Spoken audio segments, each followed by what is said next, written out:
This happened a few months ago. I drive a kabu, a taxi, on the streets of Lagos. I mostly work at night because there's less traffic, and the fares are better. But as every Lagosian knows, the night holds things far worse than traffic. I had always thought of myself as careful. I've dealt with my fair share of odd passengers, drunk businessmen, hustlers, even the occasional ritualist-looking fellow. But nothing, and I mean nothing, prepared me for what happened that night. That night was the reason I stopped driving entirely. It was past 2 a.m., and I was cruising around 3rd Mainland Bridge, waiting for a ride request. My old Toyota Camry rattled with every pothole I dodged. Lagos at that hour was eerily quiet, save for the occasional police checkpoint and the distant sound of sirens. Then, my phone buzzed. New ride request. The pickup location. An abandoned filling station near Ijora. Something about it felt wrong. You know that feeling when your spirit just rejects something? Like when you see a snake but it hasn't seen you yet. I hesitated, but work is work. Who was I to reject money? As I pulled up to the station, I noticed something off immediately. The place was dark, too dark. The fluorescent bulbs that should have flickered from the station's old sign weren't on. Not a single kiki or damfo in sight. But there was a man standing there. He was tall, wrapped in a brown agbada, his face hidden by a wide-brimmed hat. Something about his posture unsettled me. He wasn't waiting normally.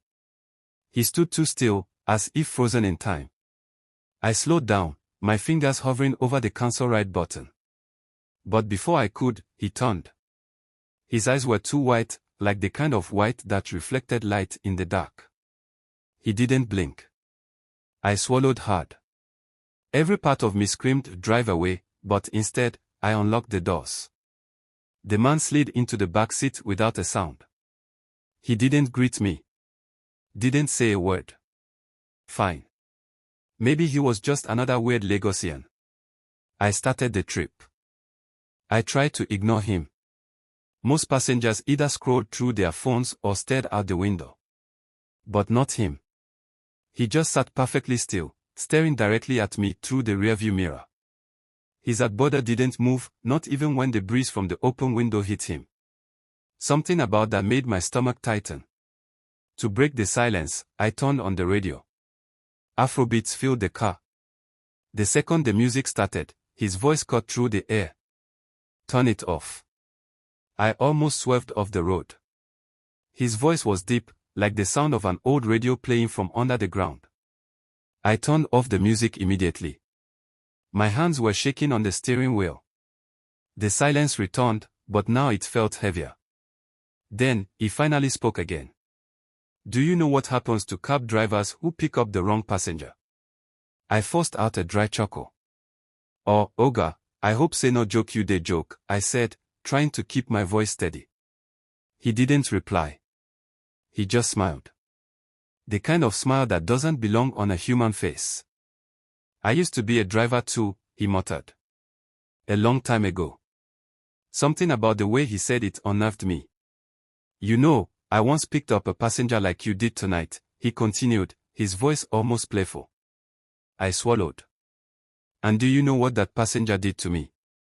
I shook my head, my grip tightening on the steering wheel.